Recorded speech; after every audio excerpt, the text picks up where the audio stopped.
Matt and I were just talking. We haven't been on Team 3 yet, but we both feel like it's something that we want to do. Yes. And so I had said, when you do it, I'll do it. And you said the same thing. I said the same thing. All right. My problem is the only bike I own is the Peloton, and that's not going to work. I'm going to need a real bike. Take it out of the case. I think it still goes. Oh. Somewhere. See what happens. But listen, best of luck to the entire squad. And again, we've been telling you about this all week, but if you want to get involved and give whatever you can, today's the matching day. So if you got $5, $10 extra this week in your budget, it becomes 20, and it all goes to try to find a cure for the deadly disease that we know is cancer, and it's affected so many of us. And that's your weather word today is cure. I think that's appropriate on this day of giving.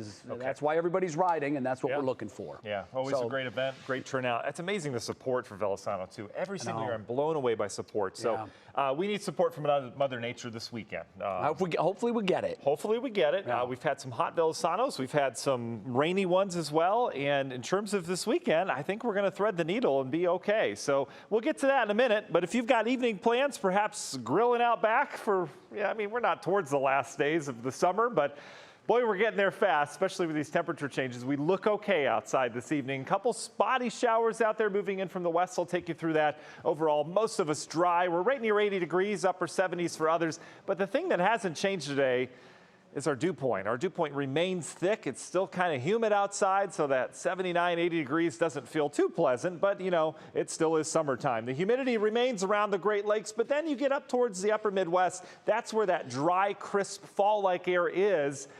And it's trying to get here slowly, but the problem is we've got a low pressure just kind of sitting, so there's not a lot of movement to the atmosphere. So what you see is what you get. And what we see out towards the west are more clouds. They've got a low cloud deck back towards Chicago. It was a raw day there today. That's what we're going to settle in on tomorrow. You can see the leading edge of that as it kind of pinwheels in, starting to come into Erie and Huron County. A couple showers on the leading edge. We've had some heavier rain out towards the east today, most of that fading. We've got sunshine now, but these clouds are going to come in tonight, and they're going to stick around for much of the day tomorrow with periodic showers, but I really think most hours remain dry tomorrow. So spotty showers tonight. Our model saying 11 to 1 in the Cleveland area. They'll be elsewhere as well. Notice how we're back into the 60s, so slightly cooler. And as we carry it forward to tomorrow, your National Design Mart look at tomorrow. We'll have clouds around, maybe some sunshine late in the day for Friday Night Football. That'd be great. But a pretty cloudy day. Temperatures up into the low 70s at best tomorrow. So it's going to be kind of a struggle to get there. Satellite big picture. Well, we've got our system across the Great Lakes. This is the real big picture.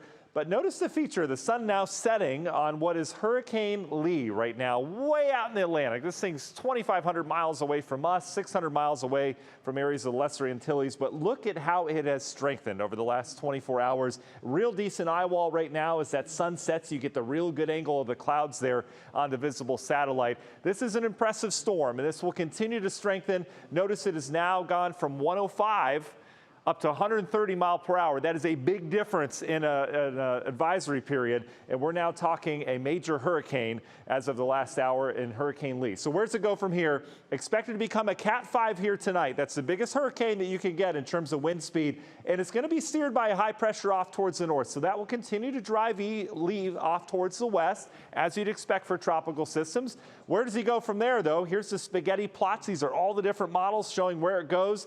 That's the outlier. We won't pay attention to that. But notice how eventually, as we get into the early part and middle part of next week, Lee will start to churn. How quickly does that happen? That's the big question. And it all relies on a little trough. So I'm going to fast forward to Monday. We're going to have a trough in a little area of rain and storms that moves through here. That system will head out towards the east coast. Here comes Lee. Does it get caught up in that trough, or does it linger a little bit? The Euro model brings this thing into the I-95 corridor out east as a major storm. All the other models take it out to sea. What is the cure for that? Well, it's to wait a little bit because the models don't have a handle on it this time, so way too early to call. I know a lot on social media is talking about that. Union Hill Mortgage 7-day forecast. We're in the 70s all weekend. Most of the weekend dry. A couple stray showers around here for the Browns game. Otherwise, we deal with that rain and that trough next week.